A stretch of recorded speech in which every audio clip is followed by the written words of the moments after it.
एक जंगल में हिरण, कौआ, चूहा और कछुआ 4 दोस्त रहते थे। एक दिन वे एक पेड़ के पास बैठकर आपस में बातें कर रहे थे। अचानक जंगल में एक शिकारी आया और उसकी नजर पेड़ पर पड़ी तो पेड़ ने कहा, भागो, शिकारी आ रहा है। फिर चारों दोस्त बचने के लिए इधर उधर जाने लगे। 3 दोस्त भाग निकले और एक दोस्त नहीं बच सका। कछुए ने मन ही मन सोचा कि सब भाग जाते हैं, मैं नहीं भाग सकता, तो चलो इस पेड़ के नीचे भागता हूं। फिर कछुआ पेड़ के नीचे भाग गया। उसके बाद शिकारी आया और कुछ देर तक इधर उधर देखता रहा। फिर शिकारी ने देखा कि पेड़ के नीचे कुछ है। शिकारी ने जाकर देखा तो वह कछुआ था। उसके बाद कछुए को पाकर शिकारी बहुत खुश हुआ। फिर शिकारी कछुए को लेकर जंगल के रास्ते घर चला गया। तभी बाकी 3 दोस्त आपस में चर्चा करने लगे कि हमारे एक दोस्त को किसी शिकारी ने पकड़ लिया है और उसे कैसे बचाया जाए।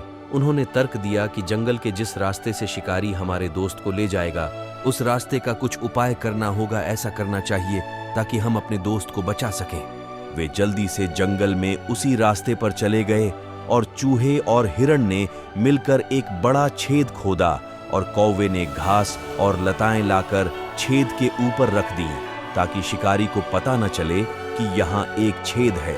उसके बाद शिकारी उस रास्ते पर कछुए को लेकर आ रहा था और अचानक उसकी नजर एक हिरण पर पड़ी। तब शिकारी ने अपने आप से कहा कि आज मैंने एक कछुए का शिकार किया था और मुझे एक हिरण दिखाई दिया, मैं इस हिरण का शिकार करूंगा। यह कहकर उसने कछुए को जाल से बांध दिया और हिरण के पास से आगे पीछे आने लगा और अचानक शिकारी बिल में गिर गया। फिर उन्होंने जल्दी से कछुए को जाल से बचाया और फिर वे सभी कछुए को लेकर गवी के जंगल में भाग गए। कुछ देर बाद शिकारी छेद से बाहर निकला और कोई शिकार न पकड़ पाने के कारण खाली हाथ घर चला गया और उनके चारों दोस्त दूसरे जंगल में चले गए और उन्होंने फिर से अच्छे तरीके से अपना जीवन शुरू किया।